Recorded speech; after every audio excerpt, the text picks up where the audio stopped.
Where's my script? Where's my script at? Right here. Oh.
Is this the right link?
Yo, you sitting in here? Yeah, can I? Yeah. All right, guys, it's 10 o'clock. Good morning. We'll get everyone on the workshop. Give them 1 minute.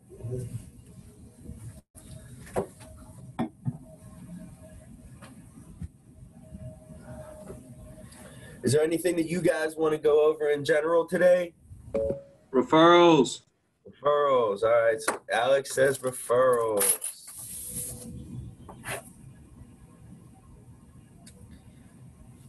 All right.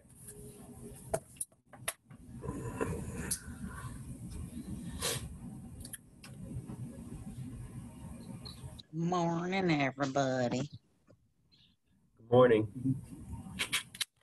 So, looks like it's 10:01. I'm going to get through this stuff and then, we can get on with our day. Now, I got a couple requests. Alex wanted to go over referrals.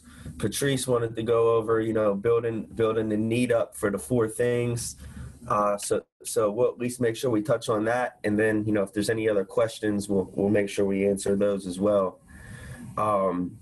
Just getting started, today's advance reports come out, on Fridays. So make sure you look at your advance reports and, you correct things that need corrected and, you grade yourself on your last week's performance because, your advance report's like your report card every Friday. Every Friday you should look at your report card and see how you did. And you got to evaluate yourself because this business, you're 1099. So, basically if you didn't get the results that you wanted, you'll see where you messed up because your advance report will put, whatever you did on there. And if it's nothing, then that's a major problem because that means you went a whole entire week and didn't put anything on the books. You didn't improve your business at all. And if there's stuff on there that fell off, it could be things that are very simple to fix. So basically, guys, today we'll start off, with just going over referrals. The first thing is let's name the different types of referrals, right? You can get catch-up program referrals. That's one type, right? That is going to be for people that, are typically in the union.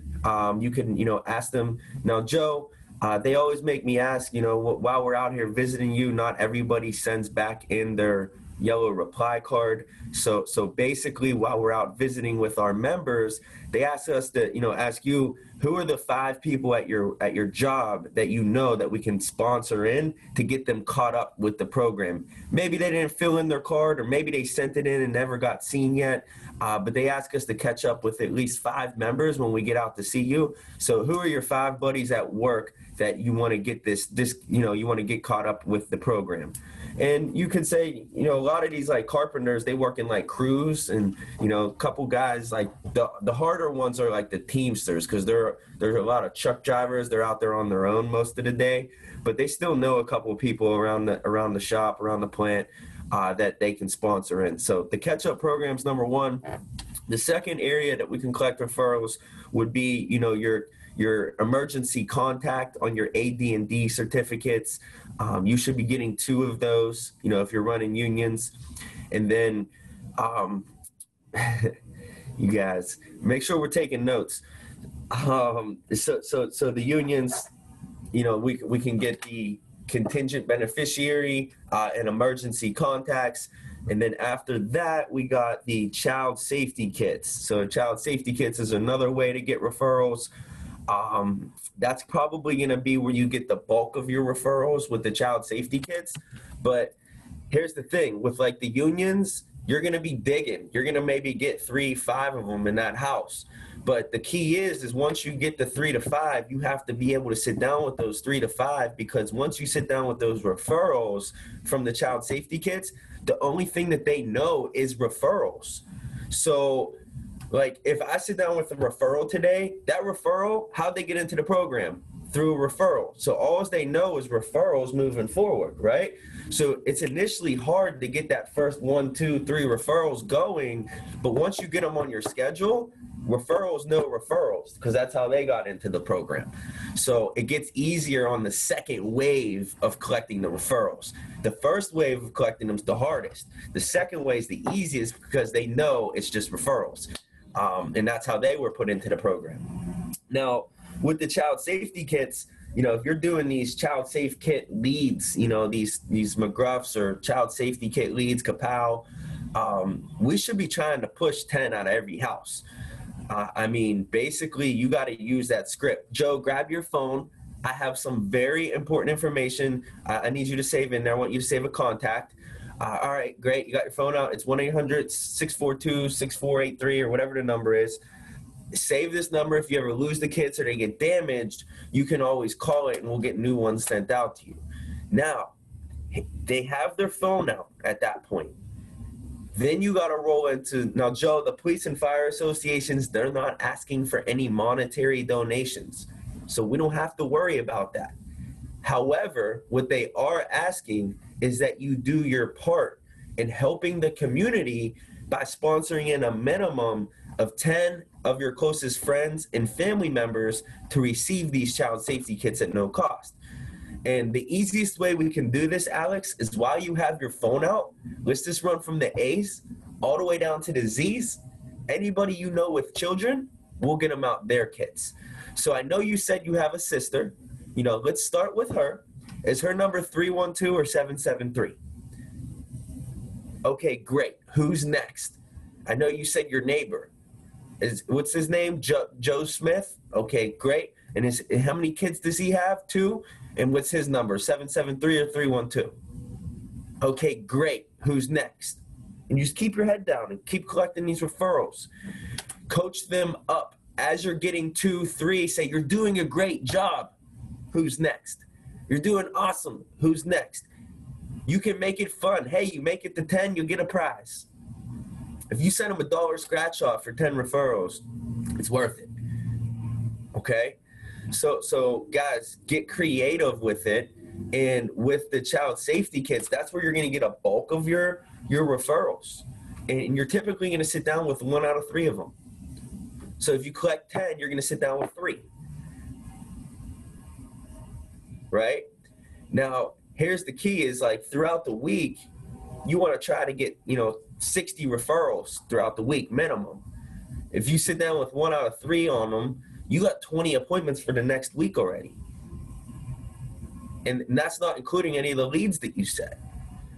We're losing on the activity side of the field. No one's getting enough activity. So to generate more activity, we have to really focus on getting these referrals. And then once you get these couple referrals, it becomes a lot easier because they know referrals, right? So child safety kit's gonna be where you get the bulk. The next area that we can collect referrals is the AIL Plus card. This is an amazing thing. They just revamped it. They just came out with the new one. It's great because, you can say, were you using the old discount card? No, it wasn't really helping you. Okay, well, great. This new discount card, it actually saving our members up to 85%, and it's working at a lot more places. So basically, you can set a limit on this. They allow you to sponsor up to 5 families to receive this discount card at no cost. It's saving most members $300 to $500 a year by using it. So, Raf, who do you know that can really benefit from having eye care, hearing, prescriptions, chiropractic, dental discounts? Anybody you know getting braces, any of their kids getting braces, throw suggestions out there. Anybody you know that needs a pair of glasses, anybody you know that needs a set of hearing aids, right? Throw those out there and get them thinking. I sat down with a lady last week and she was like, wow, can my parents get this? I said, well, actually, they allow you to sponsor up to 5 families because it's such a new program. And how the program works is like union buying power.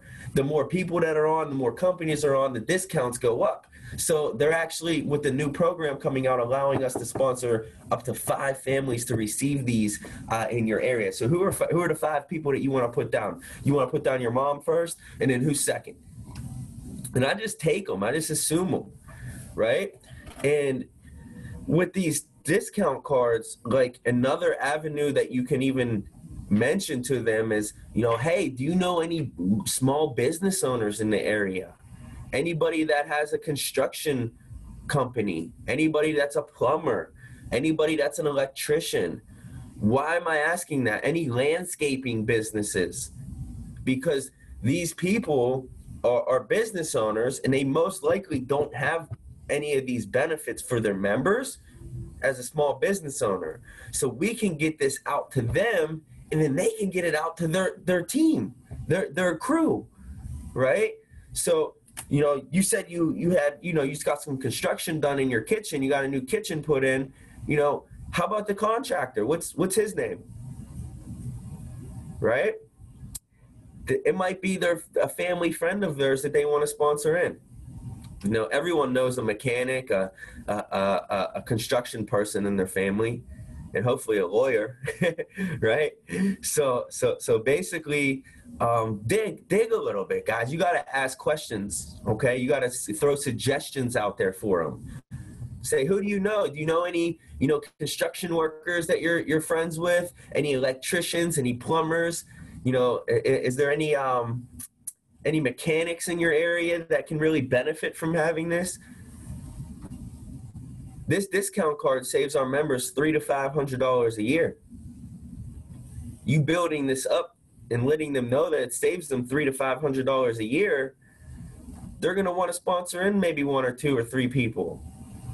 But set a limit and set like 5. And then if they hit 5, be like, hey, you know what? If you know anybody else, the last person only put down 4, I'll put 1 more underneath their name. So after the child safety kit, after the discount card, then we have, the family information guide. I don't see too many people pulling referrals off of that. But what I do see being a really good avenue is the will kit.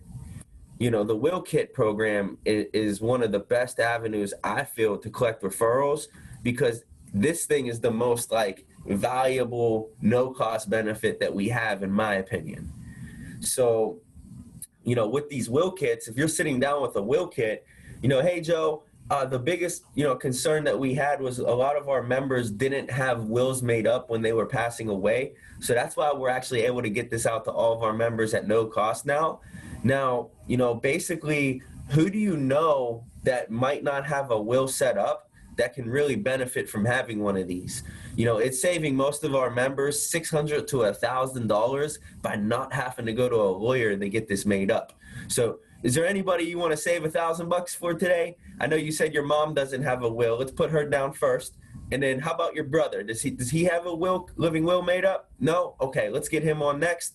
All right. And then what about your buddy at work you were telling me about that you ride to work with?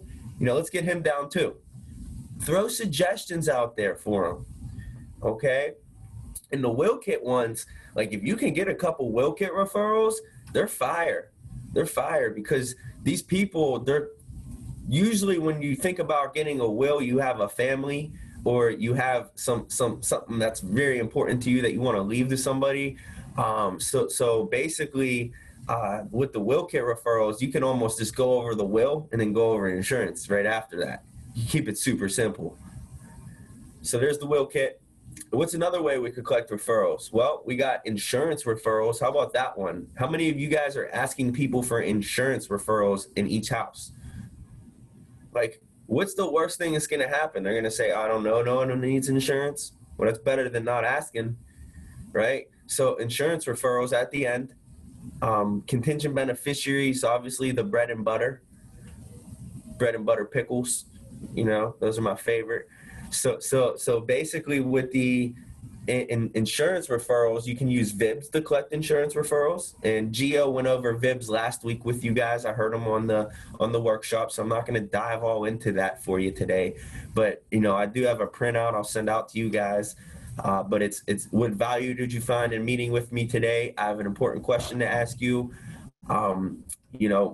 Can we brainstorm together and then you basically just get them throwing out some suggestions to get referrals, right? So VIBS is a very good way to collect referrals.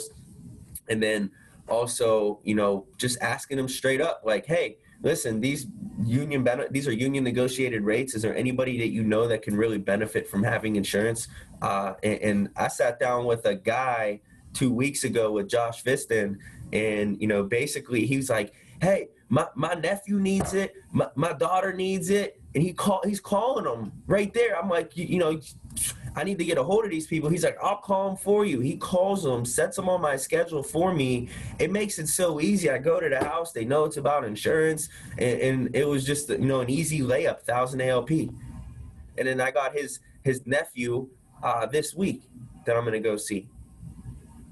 And then what I tell these people with insurance referrals, guys, is, hey, look, if you know anybody that can really benefit from having this program, anyone that enrolls, I'll send you a gift card. So now it gives them an incentive that after I leave, that they might think of one or two more people. Like I have a guy in Pittsburgh, his name's Doe from the Hill. I don't even know his first name. But basically I met this guy in an alleyway walking for a door knock like 2 or 3 years ago. And this guy literally like refers me 1 to 2 people a year for insurance.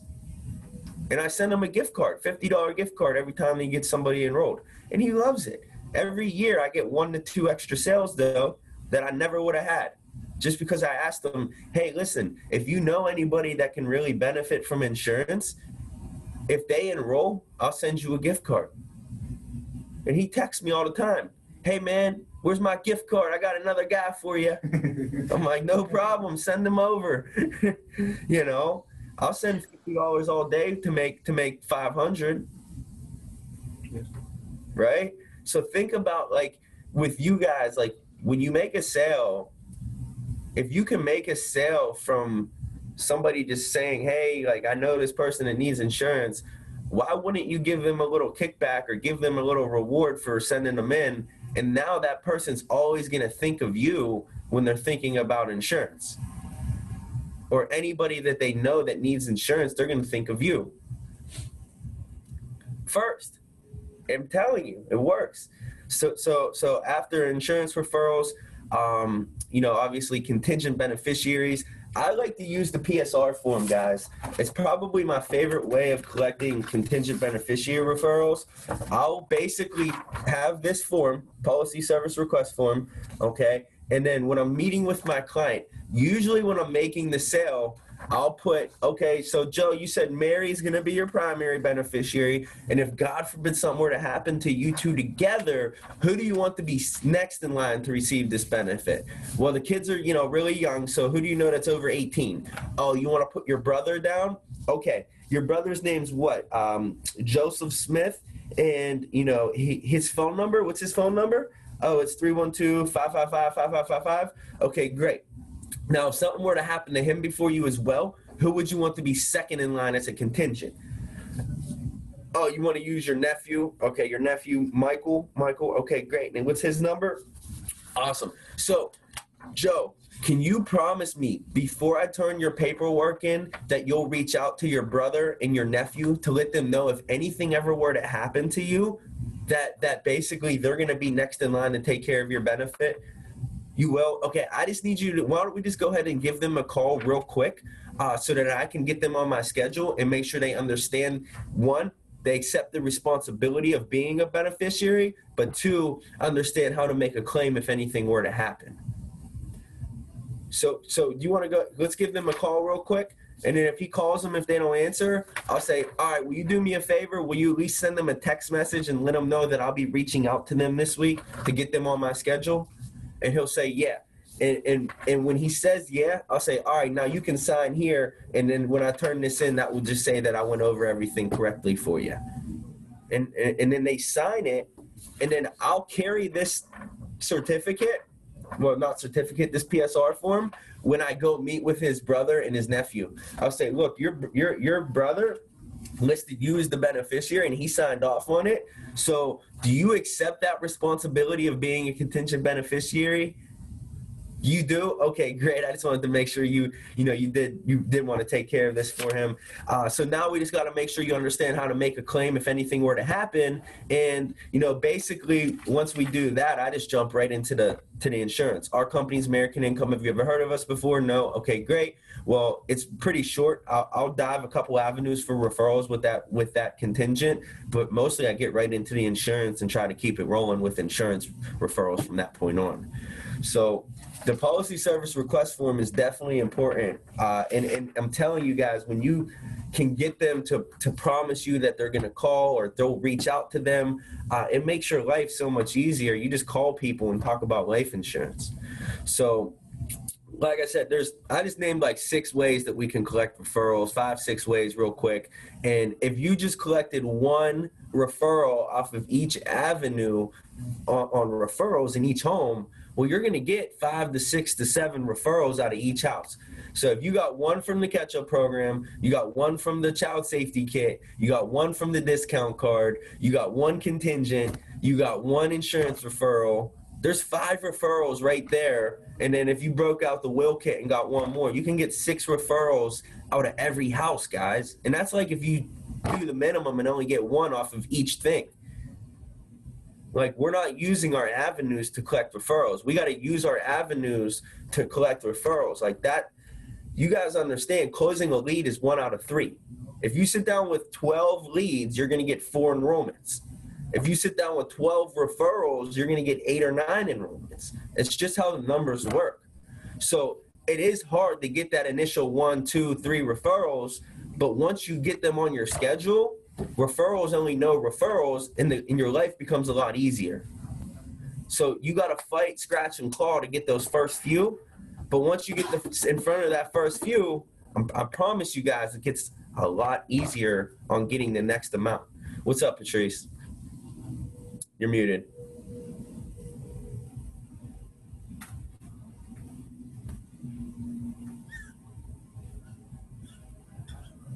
All right, we're going to keep it rolling for a minute. You just got to hit the unmute bottom left. You know where it's at. Yeah, I know. I was outside and I can't see the darn Right for too much glare. I just had a question about like doing these referrals. Like if you're doing all these different sections during the presentation, do you ever just wait till the end and try to do them all at once, or that doesn't typically work, or? It's not the best thing to do. If you wait to the end, Patrice, and you don't get a sale, they're not going to give you any referrals. Okay. You need to get them right then and there. So when you go over, that's a big thing I'm seeing. When you go over the referral, like if you go over to child safety kit, you have to collect referrals right after you go over to child safety kit. You can't wait till the end. One other thing, I never heard of this policy service request form. Can you please tell me what that is? Yeah, it's right here. Policy service request form. So basically, if they ever have any name, beneficiary, address changes, any miscellaneous changes, they can always fill one of these out and send it in. I list the contingent beneficiaries on there because there's a spot for beneficiary changes, and it just shows them something that I'm filling out. And basically, it's just a good way to have some stuff written down for them. So it's just a blank form you have. Yeah, it's a blank. There. And Okay. it has a spot for beneficiaries on there. Oh, okay. So it wasn't like part of their policy or anything. It's just a blank form for making changes. Yep. Oh, okay. Service request form. You're late. All right, so we went over referrals. I mean, basically, guys, please listen. Scratch, claw, dig, do whatever you need to do. Let's try to collect the most referrals this weekend than we ever collected. Listen, if you sit down with, let's say, 3, 6, 8 people over the weekend, and you collect 5 referrals off of each of those 8 people, that's 40 extra leads that you'll have for next week. Well, out of the 40 leads, you're probably going to sit down with about 12.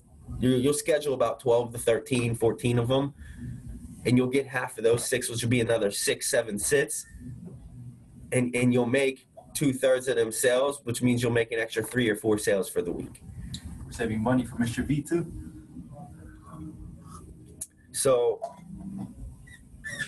basically, with that being said, anybody have any other questions on referrals before we roll into the second part of what I wanted to go over for you guys today? Straightforward. We're just gonna ask. You have to ask.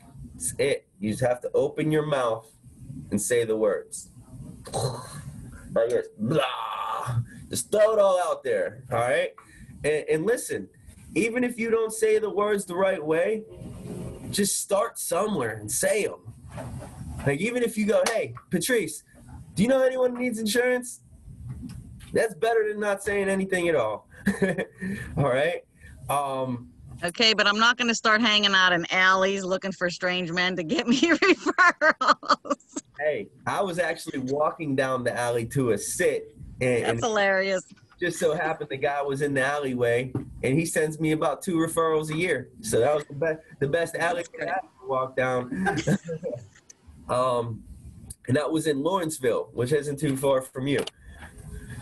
All right, so basically, guys, that's referrals. The next part, which is, the most important part of our presentation, is basically going over whole life and term life. So what I'm going to do is I'm going to share my screen, and I'm going to dive into the needs a little bit. So on our presentation, we know when it comes to this blank screen, that's when we start talking about life insurance. So transitioning into life insurance. Now it's 2020, and pretty much everyone we sit down with has life insurance in some form. However, the only problem is most people don't know what they have or how it works. So there's more than 48 different types of life insurance, and I'm going to sit down here and name all 48 for you real quick, and then we'll get going, okay? No, I'm just kidding. There's only 2 main types. They fall under the 2 umbrellas of term, which is for the if in life, and then the other type is called whole life, and that's for the when in life. So term, if you pass away while you have it, you're covered. Anything you'll ever get offered through your job always falls under this category. It typically works in periods of 10 years, periods of 20 years, periods of 30 years. I'm just going to use a quick little example of a 10-year, $100,000 policy. So let's just say you guys were 35 35 years old. Now, at the age of 35, for $100,000 of term life coverage, it costs you about $1 a day, $30 a month. Now, 10 years would go down the road, and you would hit the age of 45, Patrice. What do you think would happen to the cost if you wanted to keep it? You're right. It actually would go up. I want to get verbal responses as well. And if they say it goes down, don't ever disagree with your client. Just say close, but it actually goes up and it doubles into $60. 10 more years go down the road, you hit the age of 55, you still want to keep that same insurance. Guess what happens? Goes up again and doubles one more time. And then all of a sudden, you make it to the age of 65. Now, guys, keeping in mind, this is where we get our pensions, 401k, Social Security, finally start drawing after all the years of putting into it. And guess what happens? Yeah, they either raise it right through the roof or we can't afford it by adding a zero to that 120, or they end up just cutting you off. Okay, so we consider term as renting. People will pay into it over the course of their whole entire lives. They'll make it to this certain point, right? And then what happens? They give the keys back to the landlord. There's nothing left. Now, guys, I'm not going to bash it because it is great for certain things. It's good to make sure your income's protected with it. It's good to make sure your mortgage's protected with it. It's also good for child education and any debts that you would have. Other than that, it's not meant to be in place forever. Now, the other type of insurance is whole life, and that's for the win in life. It's inevitable. We're all going to pass away. None of us know when. So the same person, 35, 100,000 for them, probably around $80. But once they get it, it's locked in for life. So you can be 45, 55, you can have a heart attack, you can make it all the way up to the age of 100 years old. It's still locked in at the same price that you got it at, and it pays out 100% of the time when you pass away. It's also one of the only benefits left in America that's tax-free. So we pay taxes our whole entire lives. Don't give our family something tax-free when we pass away. Now, Joe, do you understand the difference between term life and whole life? You do? Okay, just make sure. Term is like renting. Whole life is like owning. So term is like renting. Whole life is like owning. Make sense? All right, great. Awesome. So guys, over the years, basically we got to dive into the needs analysis now, right? So let me grab it just so I don't miss the verbatim words that, you guys want to go over. And let's see here, 1 second. I grabbed my script. There we go. So, Joe and Mary, over the years, we've all gone through contract negotiation and benefits changes, and it seems as if we always give or take, and we're always starting to get less. At the same time, we're paying more. During these contract negotiations and benefits changes, you guys, the members, brought a list of concerns to make sure that they had something permanent and portable to protect those concerns. So, guys, the first concern was the lack of member-owned and controlled benefits. What they found was most members had workplace benefits, but as soon as they quit, fire, retire, we lost all those benefits. And that really hurts a lot of families. So the second area is for funeral and final expense protection. They found whenever a family member passes away, the surviving member was left with the burden of paying the funeral all at once. This is a huge problem. So then you ask questions. Joe, did you ever think if anything were to happen to you, if you would want to be buried or cremated? You got to ask questions. Oh, you don't know? Okay, if they don't know, do you know what the average funeral costs nowadays? No? Okay, well, it's anywhere between $10,000 and $15,000. I'm not going to go into a cremation if they don't know what they want. I'm going to keep the price high. So $10,000 to $15,000. I'll tell them, and that's today. Now, 20 years ago, you could get a funeral for $4,000 to $5,000. But every 20 years, milk, bread, eggs. Should I mention the G word, gas? Right? What happens is it goes up. So in 20 years from today, we're going to be looking at $20,000 to $30,000 for a funeral.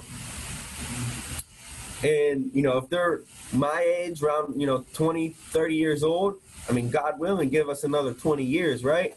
So they say when we pass away, guys, we're going to be faced with between $40,000 and $60,000 for our funerals. And then I'll let them know this is the only area that the company recommends us have whole life protection, because we all have two guarantees in life: death and taxes. And I'm from an area where I've seen people get around taxes, but I never seen anyone get around this one. Now, the next area of concern was the loss of income. So, Joe, imagine if a family has a main income earner and they lost that income earner.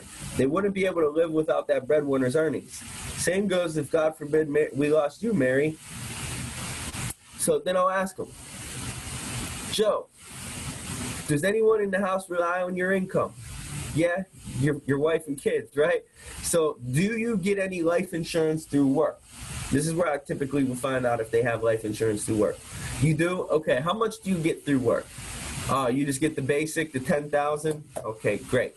I'll put that down there, and then I'll say, Joe, just so you're aware, the company looks to have anywhere between 3 and 5 years of your income protected, basically saying if anything were to happen to you, Joe, it's hard enough without you. Imagine without your paycheck. So that would make sure if you didn't come home, your paycheck still would for the next 3 to 5 years for you, Mary. Okay, great. Now, the next area of concern was for the mortgage. What they found is that most homeowners had a mortgage, and the problem was that the mortgage payment was left behind to the surviving spouse. So I'll ask them, do you guys rent or own? Oh, you rent. If they rent, do 3 to 5 years of rent protection. Because imagine this, and you can tell them this, like imagine this, like say, Joe, you didn't come home tomorrow. Mary, guess what's due on the 1st? The rent, right? And if you don't have his paycheck coming in, how are you going to pay for the rent? So pay on, so it would be like mortgage / rent kind of thing. Yeah, so basically, I'll say what they found was, 3 to 5 years would give you time to grieve and make any necessary adjustments that you needed to, and you wouldn't have to move out of your house a month after losing your best friend. Now, if they own, I'll say, okay, great. Do you guys still have a mortgage on your house? You do? Okay. When you bought your house, ask smart questions, did you do a 30-year or a 15-year mortgage? You did a 30-year. You said you've been there how many years? 4? So you have 26 left. Do the math for them, right? And I'll put that down there. 26 years. Oh, 26 years. And if something were to happen to you, what's the rough balance that would need paid off? 210,000. Okay, awesome. And I'll just keep it pushing. And then the last area of concern, guys, was for child education. If one of the parents or both parents were to pass away, the chance of children going to college go down drastically. So what I always say here, and it always works, is, Joe, if you want them to go to college, great. But if you're no longer here, can we give them an opportunity to go to college? And you know what they always say? Yeah. They don't ever say no, ever. And if they did, I'll say, okay, well, if something were to happen to you, this can be, $100,000 for them to start their own business. So you have one child, little Joey Jr., that'd be $100,000. Now, here's where we get them. Ready? So, Joe, they always make me ask this question. Keep in mind that there's no right or wrong answer, but if God forbid you didn't make it home from work tomorrow and you can guarantee that one of these concerns will be taken care of, what would you say would be the most important? And there's no wrong answer. And whatever they pick, like most husbands would say income or mortgage. If he says the income, I'll circle it and I'll say, why did you say the income? Oh, because that's going to be the biggest, that they would be missing out on, and I would want to make sure that they can, continue on with their life after I'm no longer here, right? And why is that important to you? Just because, I work really hard and I work hard for the family. Okay, great. Now, Mary, if something were to happen to you and you only got to choose one of these 4 areas to have protected, what would be the most important to you, Mary? Oh, the child education? Why did you say that? Because because you want them to have a better life than you did. Okay, great. So listen, they're at least buying the income protection at this point in the child education. I asked them what was the most important to them. They told me what was, and then I followed up and asked them why, and then they've sold themselves even more. They're at least getting one of these two. All right, it's done. From this point moving forward, guys, the sale's done.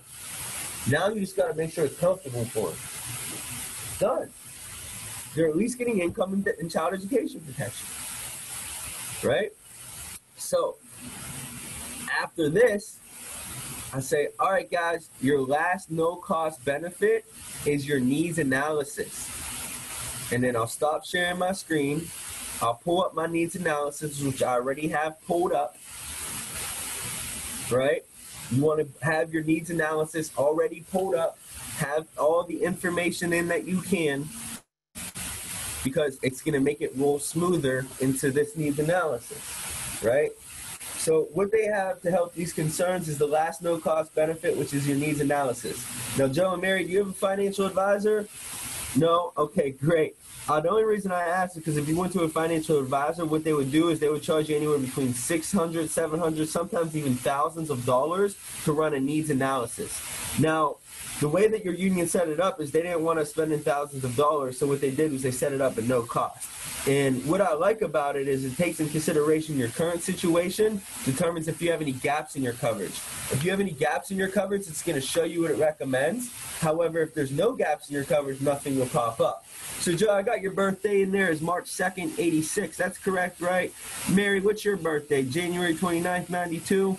Okay, and then Joey Jr. is June 27th, 2014. So, just a couple questions based on the three of you guys. Any internal cancers in the past 2 years? Any breast, colon, pancreatic? Nope. Okay. Any insulin diabetes? Any cardiovascular diseases? Any heart attacks, strokes, anything like that? Any oxygen tanks? Terminal illnesses? Alzheimer's? Does anyone in the house use tobacco? Joe, do you use any tobacco? Mary, how about you? No? Okay, great. And then, we behaving. Is anyone on probation or parole?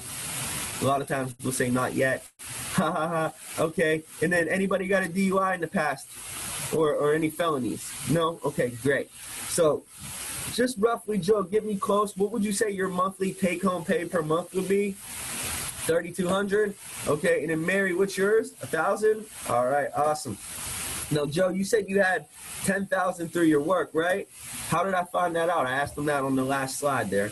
$10,000 through your work. And then, Mary, do you have any life insurance through your work? No, because you're part-time? Okay, great.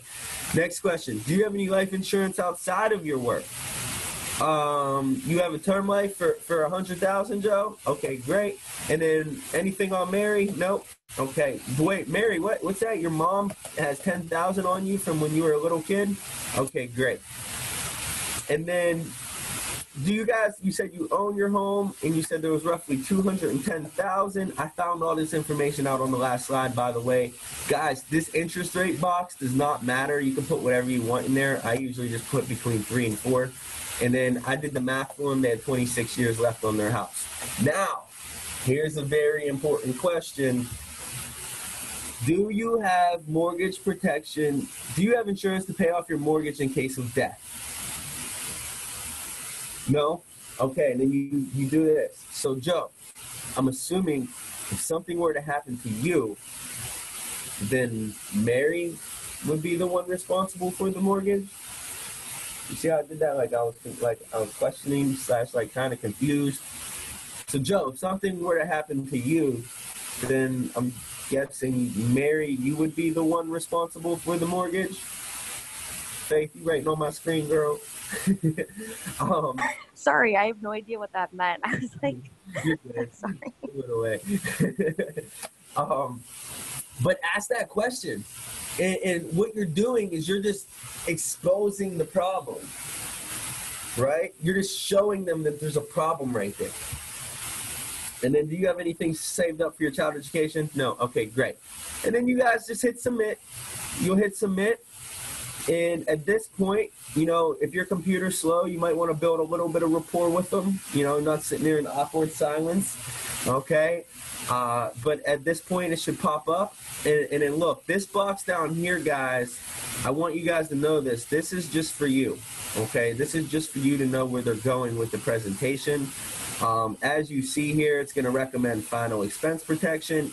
IP is income protection. MP is mortgage protection. And then CE is child education. So I know it's going to go through all the videos. Now, when I hit continue, the good old read-off letter pops up. What I want you guys to do, if you got a union member, you read the union read-off letter. Please do not read the generic one. Use the union letter that they send them. There's a read-off letter in all union members, mostly. If they don't have one, if they're a will kit or a child safety kit, then read this letter. And the letter just basically tells them that, you know, obviously these benefits are not in competition with any group benefits. They're under their independent control. There's several benefits available, and we're asking them to make a decision today. After the letter, before you hit continue, and you got to read this thing to them, you got to do your so basically. Now, do we know what our so basically is? So basically, Joe and Mary, what they're saying is if I'm going through these benefits and you're nodding your head thinking, wow, these are some really great benefits, I can see why they're popular with a lot of the members, then they're going to ask you to go ahead and apply today. On the flip side is if I'm going through your benefits and you're thinking to yourself, you know, these are really some great benefits, but they just don't feel a need for me or my family right now, then we'll actually ask you not to try to qualify, right? Either way, yes or no, that decision does have to be made today during your service period, in fairness to all the other members waiting to be seen. The good part about the benefits, though, is they're pretty much a no-brainer. So you're going to know at the end whether or not it does feel a need for you and your family. Does that make sense? Okay, great. Whatever you do choose, your group does still value your opinion on the officer report form, which is sort of like my report card. It just goes back to your group to let them know we're doing a good job for you. So, Joe, will you promise that you'll stop me if you have any questions if I go through this last benefit? And you want to get them to say yes. You want to get a verbal agreement. Mary, you too? Okay, great. So let's examine, and then look, it says it right here on the screen. It's like, what do I say next? Right here on the screen. Let's examine the need for final expense protection. Josh. Hey, Josh, real quick, I got a question. Go. Yes, sir. Hey, is there a way you can, so with the, when people go for, like, I need to think about it, like, I get that, like, way too much. Is there a way I can say it more aggressively, like the so basically, or, like, kind of go through the, like, letter more aggressively? Like, is there something I could, like, solidify it, like, hard as, like, crap, so I could be like, hey, you have to make your decision today. Like, it's a closed laptop type thing. Yeah, what I would say is read the letter slower maybe to them. Maybe you're reading it too fast and they're not understanding it. So read it a little bit slower with more enthusiasm and emphasis on it, right? And then after you read the letter, say, so basically, Joe and Mary, what that letter just said is if I'm going through your benefits and you're nodding your head like these are really great benefits, I can see why they had it set up and it was so popular with a lot of the members, then they're going to ask you to try to qualify today. But on the flip side, if I'm going through your benefits and you're like, they are really great benefits, but they just don't feel a need for me or my family, then we actually will ask you not to try to qualify. Either way, yes or no, that decision does have to be made today, just in fairness to all the other members waiting to enroll. The great part about the benefits is they're pretty much a no-brainer. So you're going to know at the end whether or not it does feel a need for you or your family. The only thing they asked me to ask you, Joe, is if I'm going through these last benefits here, if you have any questions at all, will you stop me and ask me? Okay, great. And then if I get to a point where they're like, you know, I really got to think about it. Well, there's a couple things. First off, you got to say, did I create a big enough problem? And show them the solution. Was there a problem that was addressed, and did I have the solution for them? And if you have the solution for them, then if they want to think about it, you didn't build up the problem enough. You didn't build up the concern enough. If they say, I want to think about it, you need to go back and think, what did I mess up? Because there's something that we mess up. We have to take responsibility for this. If they want to think about it, we messed something up. We didn't create a big enough problem. We didn't raise a big enough concern to see that there's a need to protect this right now. The script is amazing, guys. I love it. It's really designed to make them say one of three things. They want to buy, they want to think about it, or they can't afford it. If they want to buy, you shouldn't have any rebuttal. If they want to think about it, you didn't raise a big enough concern. You didn't expose the problem big enough. You didn't put enough urgency on it. And if they say, I can't afford it, then you did a good job. You just need to reduce them down and make it affordable. So if they say, I want to think about it, remember, bigger concern, you got to go back, go through the concerns again, and readdress, like, these are major problems.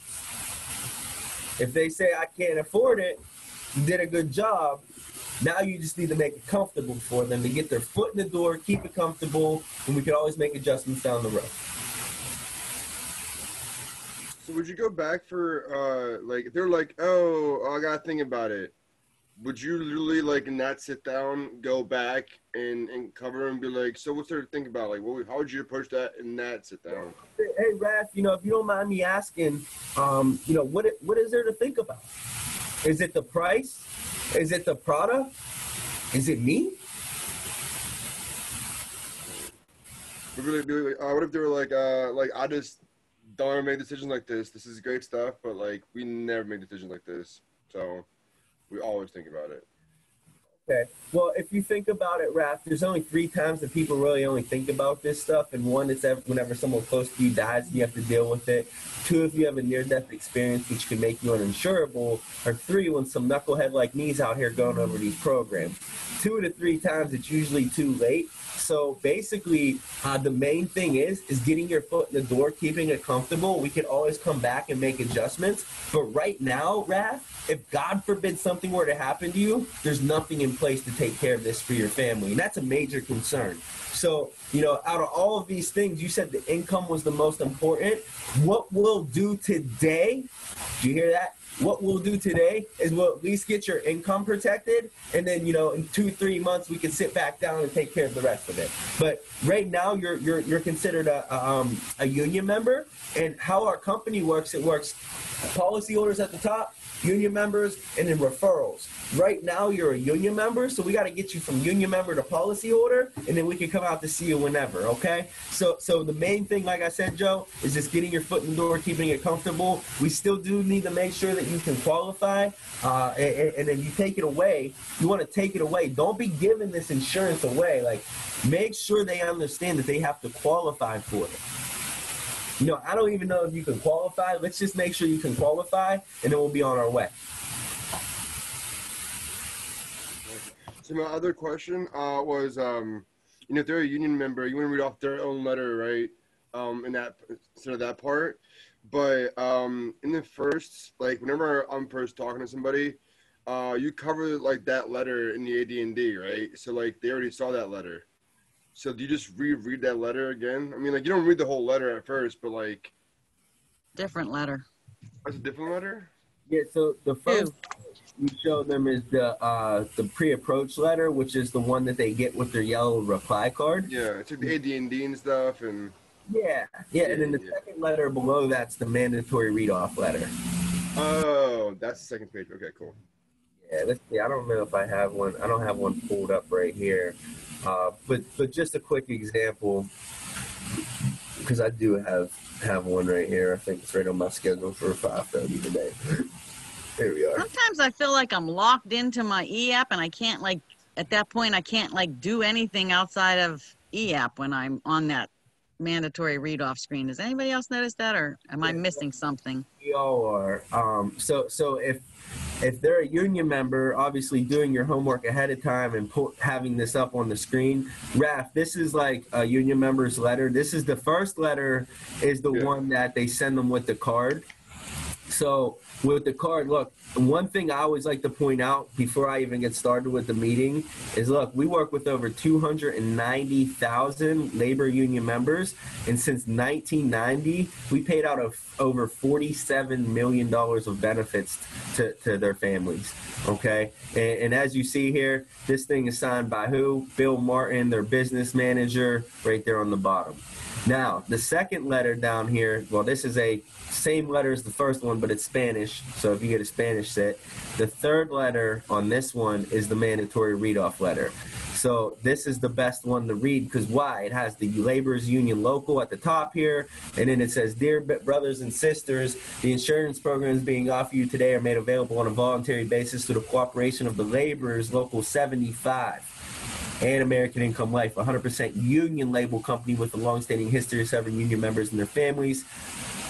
And then you just read this one off, and it's more like personal to them. Yeah. Okay. So I didn't even realize this was here. So I'm glad you showed me that. Definitely. So if they don't have a union letter, then you read the generic one on the screen. Okay. And then, basically, let's examine your need for final expense protection. You just play the video. After the video, you recap the video. You say, guys, the reason why they have me play that video is really two main reasons. The first is it refreshes everyone on what actually goes into a funeral. A lot of families aren't aware of the whole process. Nowadays, Raf, they say a funeral is almost as big as a wedding. The only difference between a wedding and a funeral is a wedding, we could push it off for a year or two. A funeral, we got like 2, maybe 3 days at the most. So during that time period, they want to keep it as simple as possible for your family. And that's why they created the freedom of choice. You always got to have this bad boy next to you, the freedom of choice. And how it works is at the worst time of your family's life, not if but when, they're going to go down to their choice of any funeral home. Now, they're not going to walk into that funeral home saying, "Hey, wrap that $30,000, what can I get?" Because then guess what they're going to charge them? All $30,000. So what we do is we just put a policy number on here. It allows the family to go in and negotiate the price. Once they come up with the amount, they'll fill it in, and then they'll sign it down here like a blank check. At that point, they'll hand this certificate over to the funeral home director, and they're done. They don't have to do anything from that point on. Now, at the worst time of your family's life, Joe, they just lose you. Mary, that funeral home would need paid when? Immediately. He's going to say, "I'm sorry for your loss, but how are you going to pay for this?" So instead of him bothering you for a check, Mary, when you need to be grieving, getting the family together, getting everything situated, the funeral home will just call this number on the front. 2 checks will get sent out right away. One for the full cost of the funeral, which will go directly to the funeral home. Anything left over will go back to your family within a week in a lump sum tax-free check to wrap up additional costs. So, Joe, do you have any questions on how your Freedom of Choice certificate works? No? Mary, do you have any questions on how your Freedom of Choice certificate works? Okay, great. From that point moving forward, it's their Freedom of Choice certificates. The sale's pretty much made. Now you just need to go into assuming the sale and making sure that it's comfortable for them. Does anybody have any questions on anything before we hop off? We got about 5 more minutes.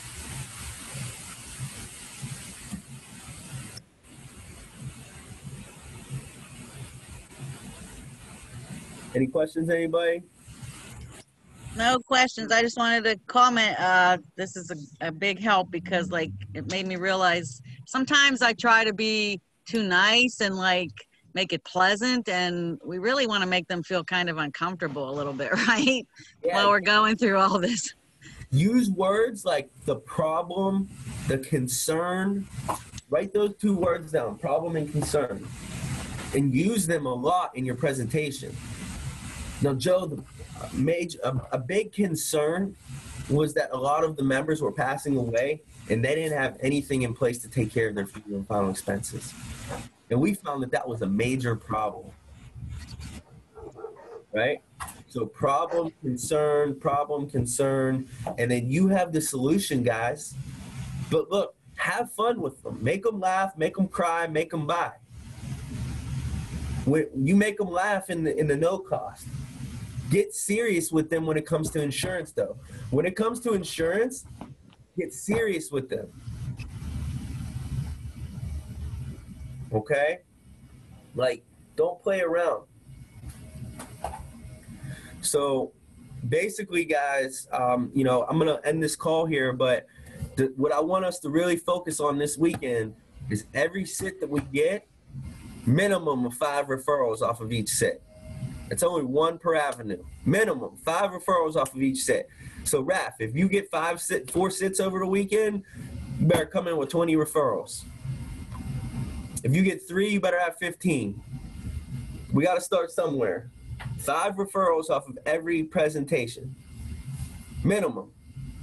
A lot of those free will kits, you know, like they're like 70 plus years old, you know, so they might not even get coverage, but that's just like, okay, just like see their grandkids, kids, whatever, neighbors, like. Who do you know that can benefit from having a will kit? Does your kids have wills yet? No? Okay, well, this is saving our members, you know, upwards of $1,000 by not having to go to a lawyer. So let's at least get this out to them at no cost. Right. How do you deal with when, like, they're always saying, like, well, can't you just send me an extra one for them? Like, how do you want to explain it to them, right? Like, what is your rebuttal? Unfortunately, we can't just send you extra ones for them because it does require a little bit of, you know, going through it with them. So basically, you know, the way that they have it set up, the way that we're able to get it out to them for free is we just have to schedule an appointment with them and sit down with them.